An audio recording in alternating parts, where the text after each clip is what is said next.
Willow Hill development on the Weston property.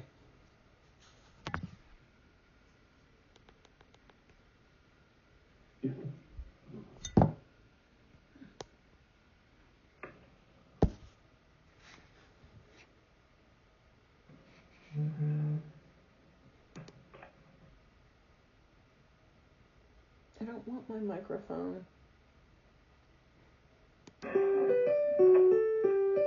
My client is currently the equitable owner of the Weston tract, which Mr. Weller identified and described in his comments. The Weston tract historically has been used by Weston Solutions as an office complex and consists of approximately 53 acres. Prior to my client entering into an agreement of sale with the current property owner, the township had discussed potential residential options on this particular tract several times over the past few years. And in March of 2022, the township updated its comprehensive plan, specifically following the coordination requirements with local municipalities to specifically identify the Weston tract and the properties that Mr. Weller identified in his comments, in addition to the Weston tract, for residential on the future land use map, rather than the existing industrial designation that it had previously. My client then had put this property under agreement, seeing that the township had already updated its comprehensive plan, and proceeded to go through a series of public meetings, both in conversations with the Planning Commission as well as the nearby residential neighbors in West Whiteland Township, to discuss various residential development options on the tract. I would also note that this tract has several historic resources that the township, during the course of those proceedings, as well as residents referenced, would be important to save as part of any redevelopment of the site. So that process progressed through the summer and fall of 2022, as well into the spring and summer of 2023. We formally filed a petition to amend the zoning ordinance and map in July of 2023, and Mr. Weller's memo to the board outlines the discussion with the Planning Commission, as well as their ultimate recommendation on it. So procedurally for tonight, given that we had filed a specific petition, I did mark as Exhibit A1 the application to amend the zoning ordinance, dated July 17th, 2023. The actual application was filed with the township on July 19th, 2023. Exhibit A2 is the zoning ordinance text and map amendment.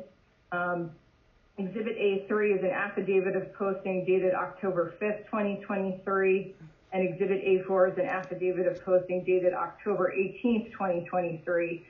That is a requirement under the MPC that the tract be posted when a map change is proposed, and those affidavits represent the posting of the Weston tract property. And Exhibit A5 is a fiscal impact analysis prepared by David C. Babbitt and Associates, LLC, dated August 7th, 2023. Your township zoning ordinance requires that when an applicant is seeking to rezone a property, that it provide a fiscal impact analysis with its application, which is represented by Exhibit A5. So to give the board a little more in-depth background on the actual proposed ordinance text itself, there are several sections of the township zoning ordinance that would be amended. Section 1 of what we have marked as Exhibit A2 references single-family detached dwellings in a cluster lot averaging configuration, as well as the proposed large single-family cluster option. I will note that throughout this process, originally we were proposing a single-family detached cluster option, and through the course of the conversations with both the Planning Commission and neighbors, it was discussed that there was a desire to see a variety of housing types, and so the proposal for this large tract single-family cluster option includes both single-family detached dwellings and attached dwellings as optional uses, or carriage homes specifically. Section 2 of the ordinance amendment is actually not specific to the large tract single-family cluster option, but it actually cleans up a correction in the R1, which wasn't referencing the right section. Section 3 of the proposed ordinance amendment sets forth the area and bulk criteria that would apply to the large tract single-family cluster option. Some of those requirements include a specific minimum gross tract area of 30% common open space. The maximum impervious coverage on the site would be 50%. There are specific area and bulk requirements that would apply to single-family detached dwellings on the site, as well as a specific reference under subsection 5, I'll call it, to allow for adaptive reuse of historic resources as part of the large tract cluster option. Section 4 of the ordinance amendment is specific to the properties that would be rezoned to R1, and the remaining sections are your typical standard language that would be in an ordinance amendment. So we're happy to answer any questions if there are any specific to it, but that's a general overview of the ordinance. Any questions, Rob? No, I mean, we've been through the planning commission and everything on this. Right now, I don't have. No. Oh, yeah, actually I do. So what are you considering for the reuse of historic buildings? Shut the fuck up. So there are 5 different historic resources on the site, and specifically the Morstein Mansion, which is the biggest and probably the most prominent building on the site, would probably be adaptively reused for a few different residential dwellings within that building. I mean, it's a very large building, so I don't think that we think that realistically one single user would purchase and live in that building. So that would be the intent there. So you're looking at like apartments inside of it? Apartments or condos. Or condos. Yeah. The second historic resource is the stable complex. This one was originally something throughout various sketch plans that was proposed to be demolished, and based on conversations with the historical commission, we are showing it as being preserved. I think that's the one that's probably the most up in the air in terms of figuring out something creative to do with that particular building. So that is work in progress. How many stalls in the stable? What does that got to do with the price of eggs? We sit here today. But it's a big stable. Well, not just stable, but also. Don't these supervisors ever go look at these properties? I mean, for God's sake. Dumb as a box of rocks. The data has to be creatively thought through to preserve it. The community? Right, Oh, okay, because I was thinking a couple of historic properties have become clubhouses. I mean, you can see one out our window for the residents of the area.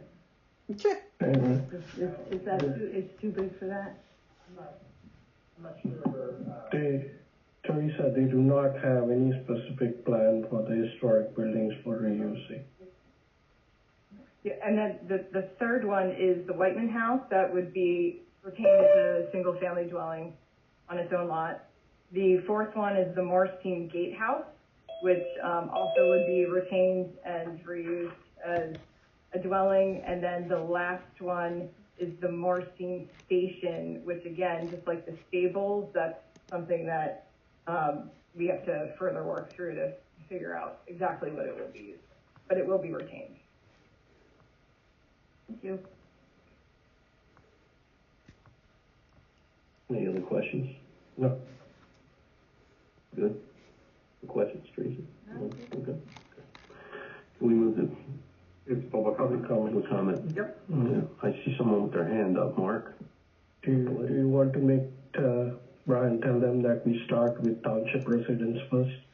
We're down the road. Yeah. Can we please have public comment from township residents first, and then we'll go into it, and try to keep it as short as possible, only because we have about an hour's worth of time that we can use for public comments, and if we can kind of keep it at a minimum, that would be great. Best as you can. I do want to hear everyone's views. Thank you. Start with Mark. Are you a resident? I am. I live right on the line, 1314, so we're right there. Two questions. One is, what building is it where the voting happens and there's a training center? Has that been referenced in terms of the buildings that are being addressed? I don't think those are the stables. What buildings are those? That's question one. Okay. That was the stables, you said? No. Yes, we can answer that question. That is the stable. Yeah. Thank you. That's when we look at our backyard, so that's particularly interesting. Thank you. The second is, in general, just layman speak, between an R1 and the large tract, if you were to sum up differences between sort of a standard R1 zoning versus what's being asked for the large tract cluster, there's a way you could just hit that for us, the layman speak. What's the main difference between the two? Would you okay with me answering that? I would say, just speaking of township staff and as someone who has looked at this proposal, I'd say that the difference is that there is an increase in density over what would be allowed normally in the R1 zoning district. Also, as Ms. Darrow noted, within this option, there is a provision whereby one of the dwelling types permitted is a carriage home, which is essentially a townhouse arrangement with 2 or 3 units in it. Those types of units are not allowed in the R1 zoning district normally. Of course, then the flip side is the benefit to the township of allowing this is that there is a requirement that at least 30% of the tract be preserved as permanent open space. So in this way, we get the housing, but we also are getting permanent open space on this tract, which is, I think, as we all know, is really quite a lovely tract. See, John. So to capture what your cluster would be, where the buildings are, it's more dense, but there's more open space because you're clustering rather than spreading out larger 1 acre lots or something throughout the whole parcel. It's focused in one area where it's more dense, but then the benefit is that we get some more preservation of the land on the tract. Do I have that? Yeah, that is correct. But to be clear, I mean, there's also, we currently have a cluster provision that this tract would be eligible for, but that would not allow for carriage home type of development. It would strictly be for single family detached, and also would result in fewer homes overall. Thank you. Thank you for answering my questions. Very good. There's someone else on Zoom right now, Carla. Can you hear me? I was having problems with my microphone. You know what? I'm sorry. I'm sorry. I'm still on the residents first. Is there any other residents that want to make a comment? Sorry, Carla. Okay, can you hear me, Brian? Can you hold on for a second? I'm still getting residents' public comments first. Oh, okay, because I don't matter. Thank you. Thank you. Hi, Mike Robinson, 1337 North Tulip. I'm basically here opposed to the redistricting, at least as written. I think we all agree that redevelopment of the property is inevitable, and I think we'd probably prefer it to be residential than business. In that, I think we're in agreement. And I don't particularly have any issue with the R1 option. I think the concern that I have is that the clustering option I put in there does not have any limits whatsoever. So in theory, they could come back and say, we want to put 400 homes there. Is that practical? Probably not. But by code, there's no limit that's imposed. A couple things I wanted to point out. If my numbers are correct, I went on to Google Maps, and I live in the Mill Valley, Green Valley subdivision. That's right next to it. And that's approximately 61, 62 acres, if I did it correct, and has 72 homes. The Weston property is not that much smaller than that, but it's going to have, if you include the apartment complex, potentially 50% more homes than that. So it's significantly more dense. So I think, I also read all of the meeting notes and the agenda previously. I know that Chester County read comment in, and they commented on this very specific thing, that they suggest putting in a maximum limit. I don't think it'd be very helpful if we put in a maximum limit and just said, 1/10 of an acre is fine. But I think for me, the goal would be something approaching the 2 homes per acre that Chester County has pointed out that's in our development plan. It does fit what is most closely aligned to it. I think we have some flexibility within that. I think we all realize that if we push too hard, it's going to end up being, business or something like that. But I think the general consensus is it's just too dense. I think someone mentioned talking to some various people and residents and whatever, and I doubt any resident nearby said, oh, we want carriage homes and more dense housing. I'm sure that some people would like it. I just think it's a little bit too dense. So realistically, I think my main thing would be to put in some wording, some language in the clustering option to limit how dense it comes in. Keeping in mind with the characteristic of the community, keeping in mind with the future land use map that was passed just 18 months ago. So I think that's really where I stand. And I really kind of hope that we go down that path. That's it. Thank you. Thank you. Any other comments?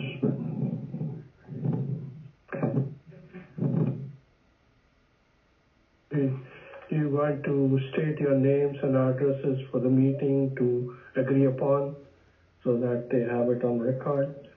Yeah.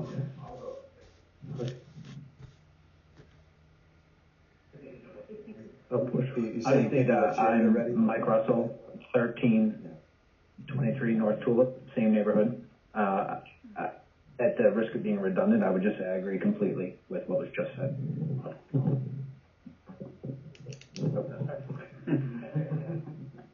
And for the record, Mr. Mark, we're at 1314 North Tulip. So just for the record, so you know, okay. Right on the line there. Thank you. Thanks, Mark.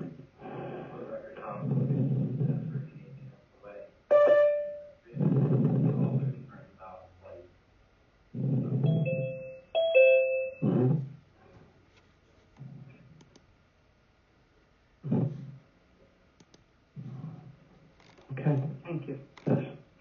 Am I too short for this? My name's Josephine Kinney. I live at 1396 King Road. I am all along the eastern edge of the Weston tract. One thing that really concerns me is the 50% impervious. The 50%, because the rest of R1 is limited to 15%, and 50% impervious in an area that's supposed to be retaining its natural character seems wrong. That's a major thing. The way I read the description, it doesn't even sound like R1. I'm also concerned that there is no maximum density. I'm wondering if the pipelines are going to be, because there's nothing about it in the description, I'm wondering if the entire pipeline is going to be considered open public space, and so it's going to be in that 30%. I'm wondering if the water basins are going to be part of that 30%, because they're not usable at all. So I'm very, very concerned about that.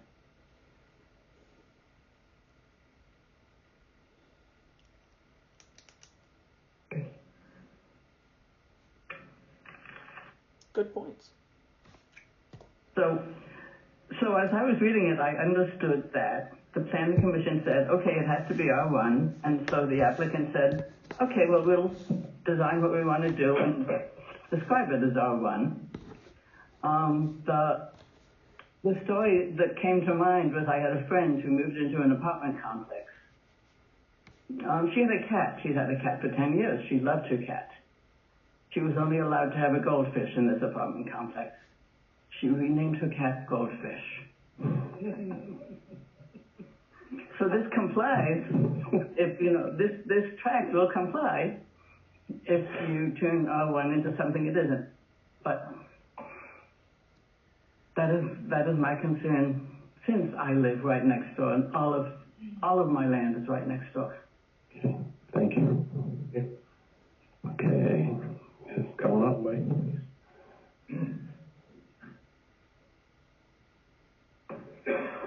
My name is Steve Coussart, and I live at 1400 Whiteland Way in Westchester. My family's been in this residence for 28 years. I've heard many times, I'm going to read this so I don't forget anything, so forgive me. I've heard many times a large warehouse or industrial park could be developed under current zoning on the Weston site, and the development of the property under a large tract residential cluster option would be a better alternative. Since I have familiarity with commercial development, I question both of these notions. My business career in commercial real estate spanned 42 years, both as a broker, then as a market leader for an international real estate brokerage company. It's true the industrial market in this region has been white hot for at least the last 6 years. So why does the property remain available? The most likely reason is access to major thoroughfares is considered poor, especially for commercial vehicles. However, I recognize the unlikely possibility that some misguided industrial development group could somehow convince themselves to try their hand at this location. The Weston property is well suited for low-density residential development. And if I'm not mistaken, West Whiteland Township adopted Chester County's municipal plan dated March 23rd, 2022, which states exactly that. I personally would have no problem with a zoning change to R1, but the cluster option is not good for anyone but the seller and the developer, who are both simply looking to maximize their profits. The density of homes and apartments shown on the Willow Hill sketch would be incompatible with the surrounding neighborhood. When cluster developments like we see at the Church Farm site on Route 30 were conceived, there were no existing neighbors to consider, and those developments offered immediate access to Route 30, a major thoroughfare. A cluster development on the Weston site is entirely different, and will have a terrible effect on King Road traffic and Phoenixville Pike. I would venture to say that every Mill Valley resident frequently uses Morstein and King Roads, which is where the additional traffic from the Weston cluster development will flow.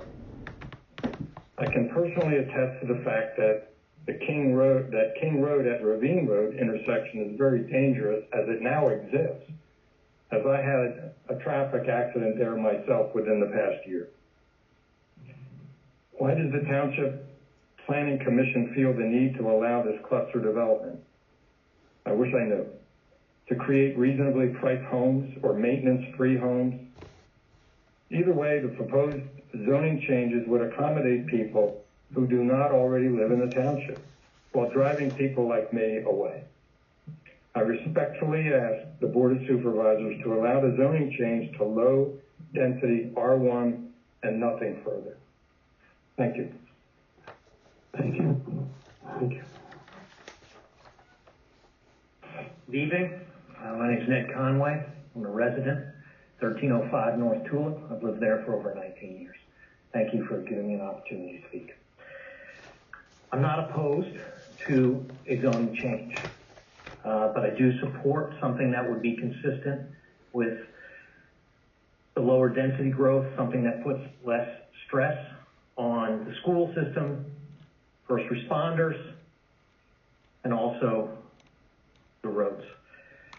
To that point, I looked at what's working in the surrounding area. I took a look at sales within this year, within a mile radius of the Weston property. Detached homes. This year, there were 12 that sold. And I think there's a market for these lower density homes based on this data. These homes were listed between $475 and $825, and they sold between $501 and $855. That means they sold at between 96% and 113% of their asking price. Only 2 of those 12 sold below market. Now compare that to non-detached homes, which would be consistent with a cluster. There were 10 homes that have sold since April. They range between $450 and $719. That says to me that they are no more affordable than detached homes, which would be consistent with a lower density model. And in fact, the median price of both of those subsets was exactly the same, $450. And the days on market, 6, exactly the same. That was the median days on market for both subsets of homes. So as I look at the market, I think there is a market for a lower density model that is consistent with what Chester County has put out there as their vision of growth and would put less stress on the infrastructure, first responders, and the school system. So let's just do that. Thank you. Thank you. Excellent. Okay.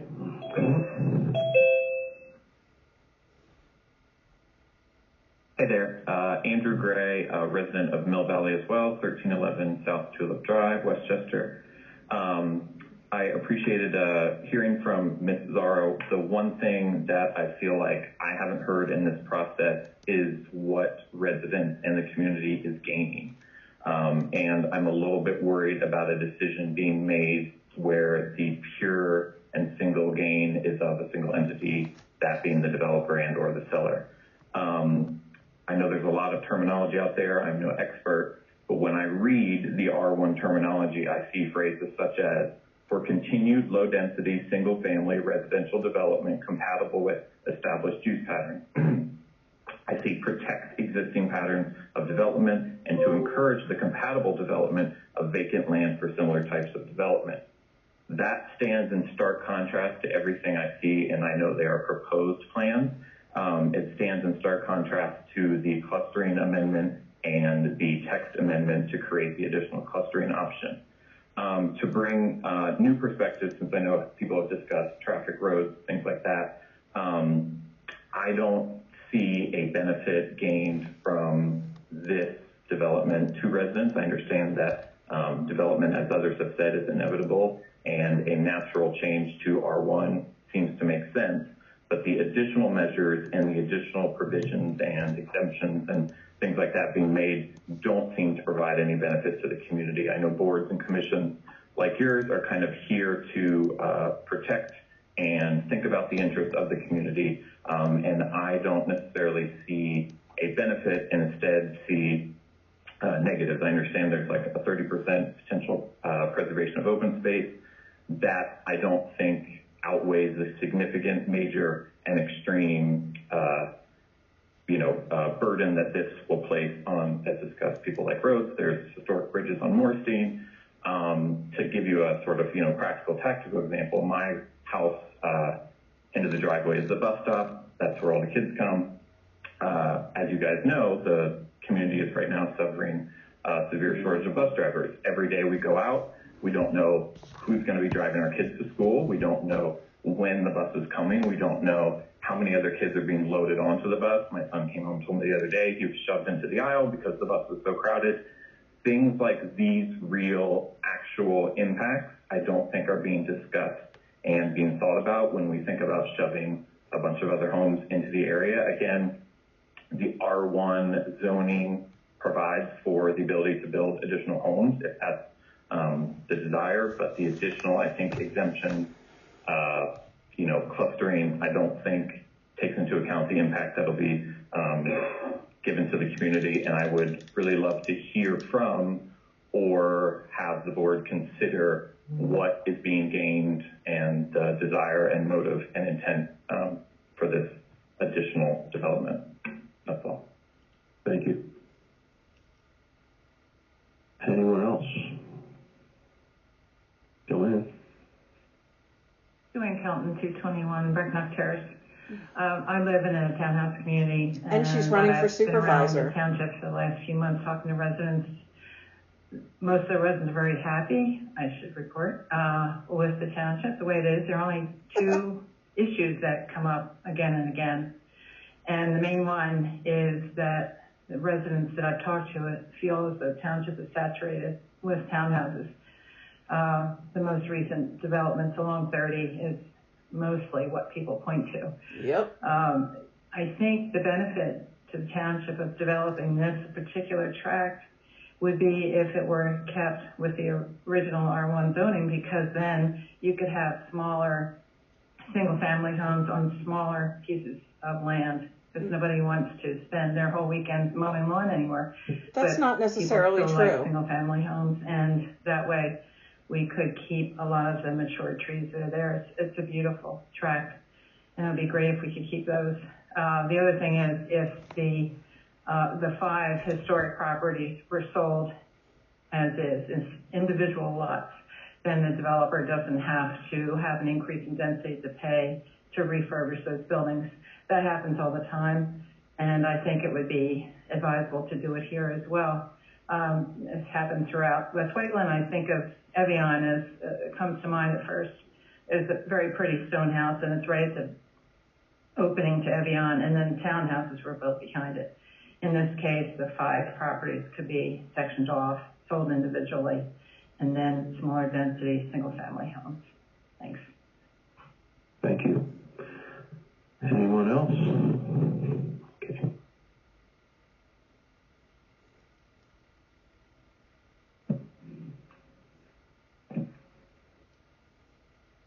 Good evening. My name is Pat McCabe. I live at 410 Hartford Square in Exton Station. I guess about a mile as the crow flies from the property we're talking about here. When I moved here, my family moved here coming up on 20 years ago, we chose this area after having lived in this region our whole lives.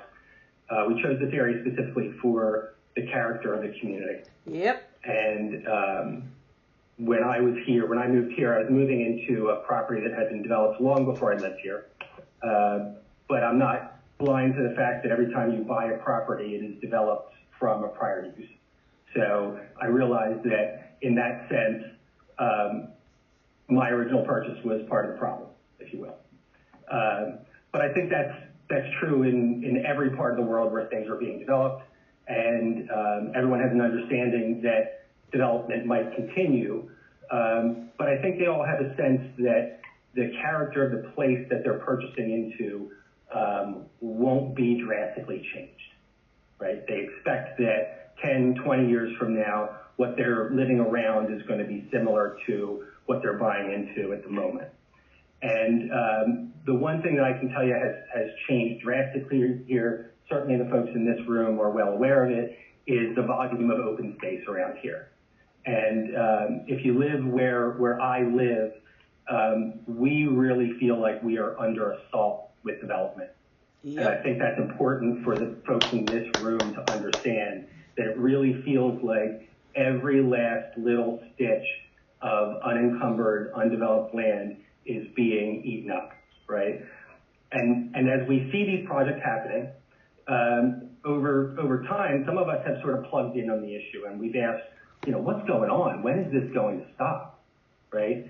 And what we've heard, and I mean, when they update the municipality's planning code, is things like, well, property owners have rights, and if they can develop by right, then we can't stop them. Which is right? Why you have to update the municipality's planning code. That's a message that's very similar in other townships that are near here as well. So it's not something that's unique to here.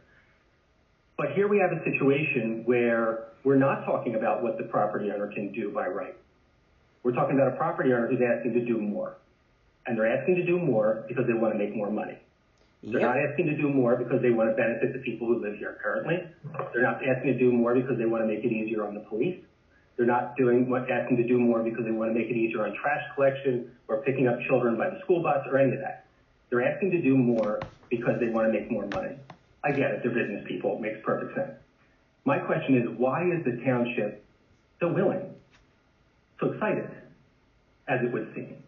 Yep. And I heard Mr. Weller here, who I have a great deal of respect, say, I don't. Just a moment ago, we get the houses. In this plan, ... we get the houses, ... right? So from the perspective that I hear him expressing, it sounds like part of the appeal is we get more houses. But all of the people who live here are telling you there's too many houses. Yep. There's too many houses. So why are we so willing to make changes? Why are we so willing to waive our current zoning? And forgive me, I don't know the exact language, but why are we willing to change that so that we can get more homes, right? That's not consistent with the character that the people who are the constituents of the folks in this room bought into. It's not just an aesthetic thing, though, although I think the aesthetics are worth considering. I think we need to look at what is the look of our community changing to. But more importantly, Libby here started our meeting tonight by raising some concerns about stormwater management and runoff, right?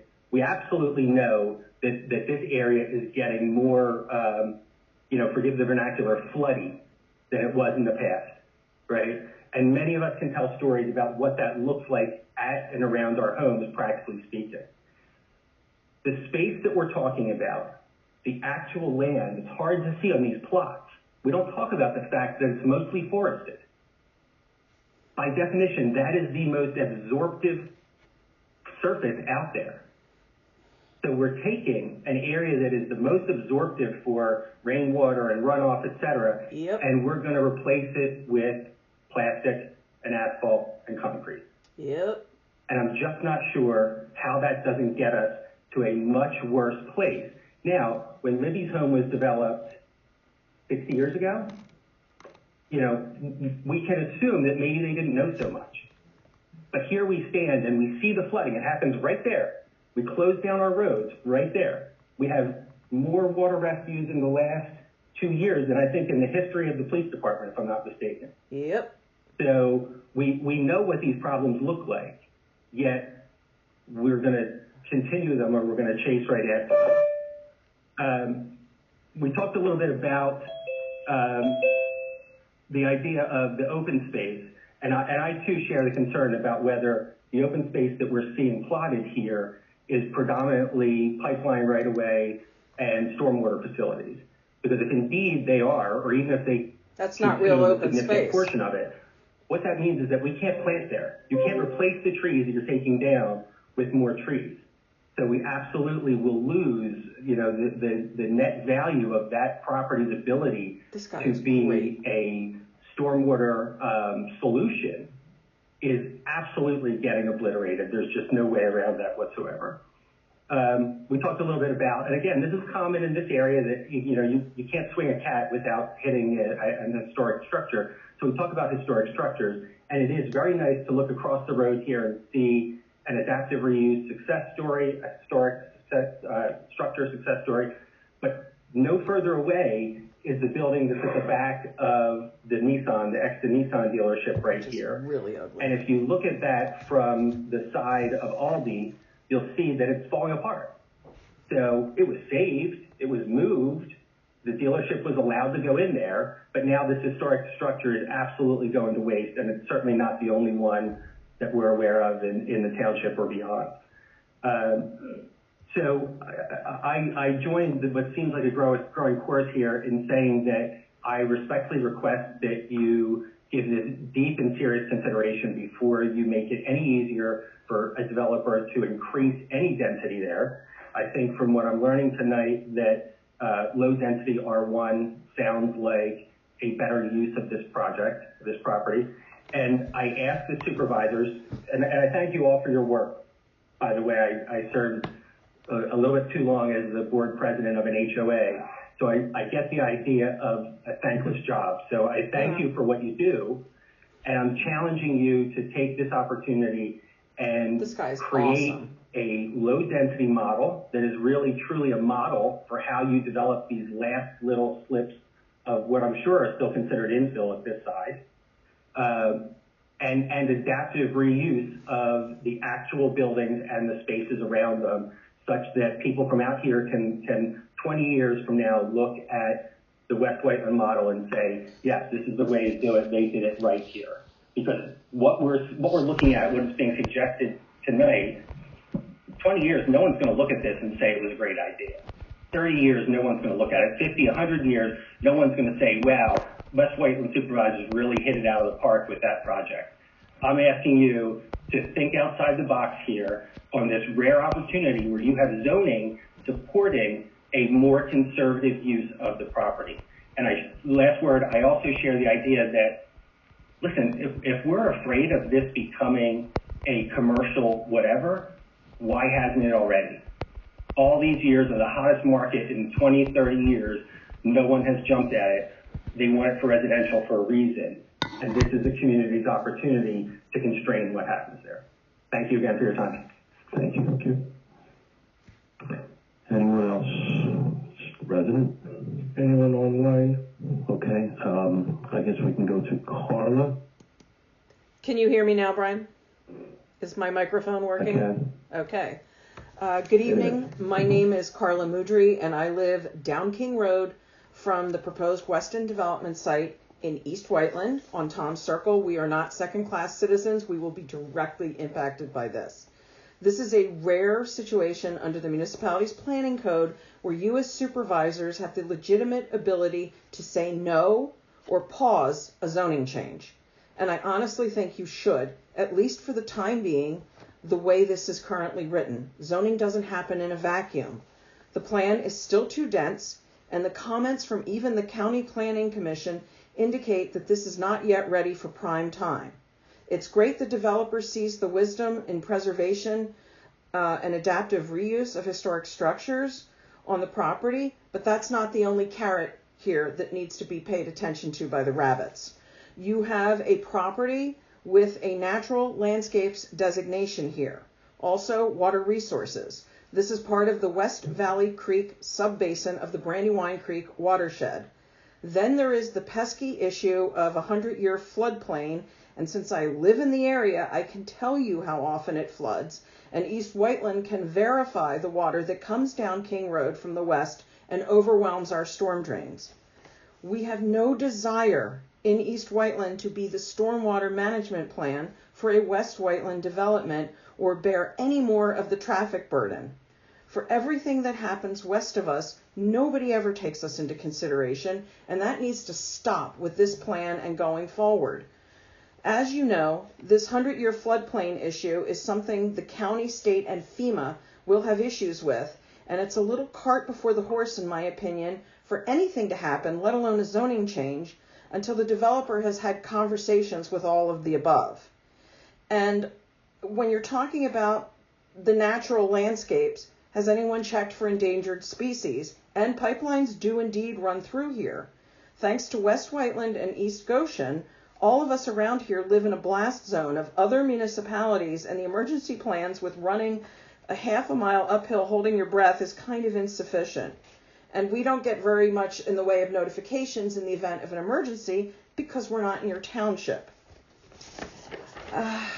If even the county has reservations about this plan, this should be reason enough to send the zoning back to the drawing board. I agree with every other speaker about single-family detached dwellings only, but I say larger lots, 1 acre, and they will sell. That lot size is indeed selling, and it will sell, and it'll reduce the number of dwellings, which in turn will reduce stresses on infrastructure, human and otherwise.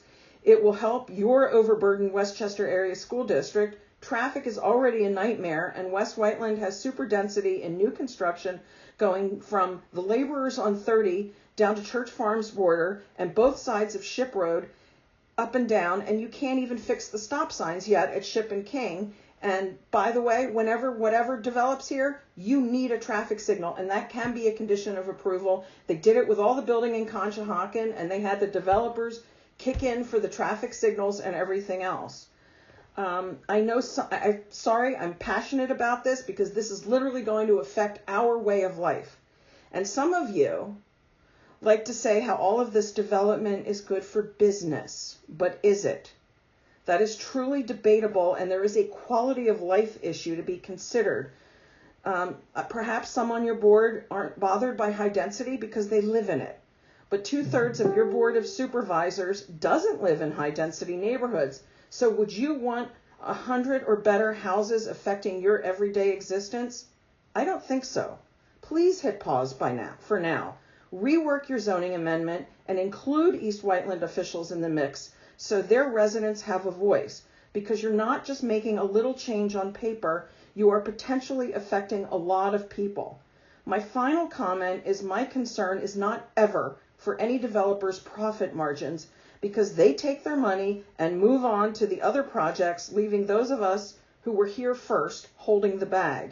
Your first concern should be with your residents and potentially affected businesses and institutions as well. And when you're doing your notifications for zoning, I always like to put in the plug that it should be to the letter of the law, but also more importantly to the spirit. You know, you have a little league field to consider, which floods badly now. So thank you very much for your time. Please say no for now. I'm not saying no forever. I'm saying this needs a lot of work. And also, this developer has something pending in Willistown that I'm curious about. So, you know, it's not their only game in town. Thank you very much. Thank you, Carla. Thank you. Any other public comments? Okay. So, just a few things I would like to point out before we close.